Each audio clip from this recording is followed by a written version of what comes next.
Okay, hi. I'm gonna tell you a story. Um, and then I'm gonna explain it. We had an applicant for a job come into the office. I was there with my boss. And I stood there through most of the interview. So I saw and heard what she saw and heard. Okay? Two people looking at and hearing exactly the same thing. And what happened was we had two completely different responses to that interview. And I'm going to explain this to you.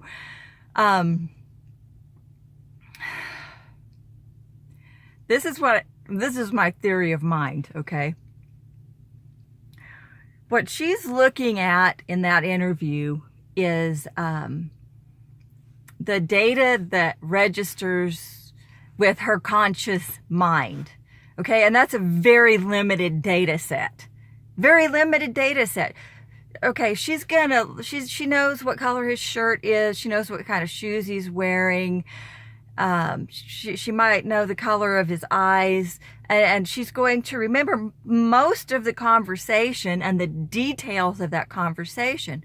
Okay, because she's operating in a binary mode, in a logical, sequential mode. Okay? I don't operate like that. I operate in quantum mode, okay? So I'm going to stand there through the whole interview. I'm going to see what she sees. I'm going to hear what she hears. But I'm not going to be able to tell you the color of this guy's shirt. You're going to think it's because I don't pay attention. And it's because it's irrelevant to the way that I process information, okay? And here's the other thing. I'm not going to remember very many details of that first conversation. And you're going to think it's because I don't listen. And you're probably going to kick my ass for not listening. But the point is, when I meet a person for the first time, I remember very little of that first conversation because I'm literally uploading them, okay, to my quantum computer.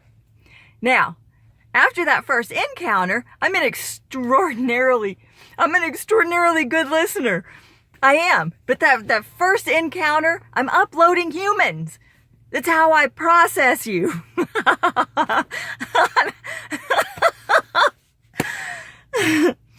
So I'm standing in this room. And she's using her binary function. I'm using my quantum function. So she's going to respond to what she perceives with her binary computer, with her conscious mind. And she is going to have an entirely different response to this person than I do because I'm responding to what I perceive with my quantum mind, my subconscious mind, okay? And this is how that works. This is my theory, okay? So I'm standing there in the corner. I'm not saying a word. I'm like not doing anything. I'm watching. I'm not thinking about this. I'm just observing. And I just do this automatically. It's not something I think about. So I'm pretty sure that while she's noticing the color of his shirt and concentrating on the content of his speech,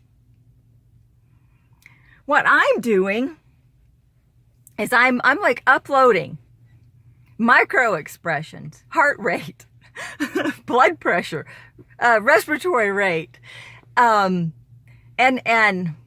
every conceivable word that you can think of that would measure, describe, or define language and speech. I'm uploading those, like, oh my God, like, syntax, cadence, rhythm, colloquialisms, how he uses metaphors, the length of pauses between his words, his intonations, his inflections. Okay, I'm uploading all this. I'm not doing it consciously. It's completely subconscious, okay? So I'm uploading all this stuff about this guy. Okay? And what happens with this information when I upload it into my quantum computer is it goes into this file Okay, because up here, there's a database in my quantum computer that's called Vibes. Okay? It's called Vibes. It's the Vibes computer or database. So I upload all this stuff. And then my 1001 search engines like kick in, and it processes this data like instantaneously, okay? Instantaneously. And it determines what vibe folder to drop this person into, because there's categories in the vibe folder. Oh my God. We have a category for the friend vibe. We have a category for people I would take a bullet for vibe. We have zombie vibe. We have superhero vibe. We have serial killer vibe. Okay? So the person gets processed and dropped into a vibe folder. So that what happens is when this person's name comes up again, or I meet this person again, I get an instant download from the vibe folder, and it's full of information about this person, and I don't have to figure out a lot about this person because I know it instantaneously, okay? So we're in this interview room. I get done uploading the information I need. I leave the room without saying a word. It's just probably kind of creepy, but I'm weird. And so she finishes the interview, the guy leaves, and I hear her, she says to me, "Wow, this application is really phenomenal. I think this guy's gonna make a really great team member." And I say, "You know he's a serial killer, right?" And there's dead silence, complete silence from the other room, right? And then she goes, "What?" And I'm like, "Yeah, he's a serial killer. I'm sorry, but that's his vibe. He's a serial killer." So, luckily for me, my coworkers know me and they love me and I love them back and they put up with my crazy. So anyway, in the process of her processing this application, it came to light that the man had actually been wearing an ankle bracelet when he came in to drop off the application. He had just gotten out of prison and was on probation for the felony of aggravated rape, which is, rape with a deadly weapon. Okay? So, here's how I see this. With your conscious mind, what you're responding to is a complete facade. Her conscious mind was responding to the facade that this man was presenting, how he dressed, the content of his speech. My quantum mind doesn't even notice the facade. It's irrelevant to me. I'm uploading the reality of that person, okay? In every detail. So I'm responding to the truth. She's responding to the facade.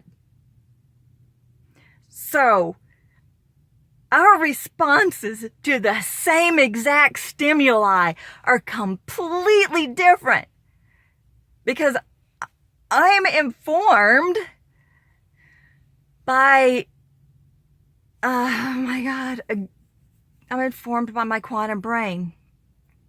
And here's something we know about that. People who have vivid dreams or lucid dreaming or solve problems in their sleep like I do are thought to have a better connection between their conscious and subconscious minds. Because when we sleep, we get this quantum download from our subconscious, and that's called a dream. Okay?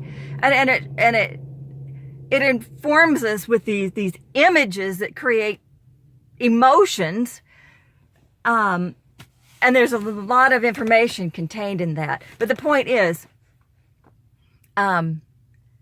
people like me, this is my theory, have an exceptionally well-developed connection between their conscious and their subconscious mind. So when I get these quantum downloads, not only while I'm sleeping, like binary people do, I get these quantum downloads all the time while I'm awake.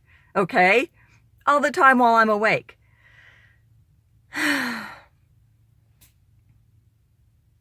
And that's my story and my theory for the day.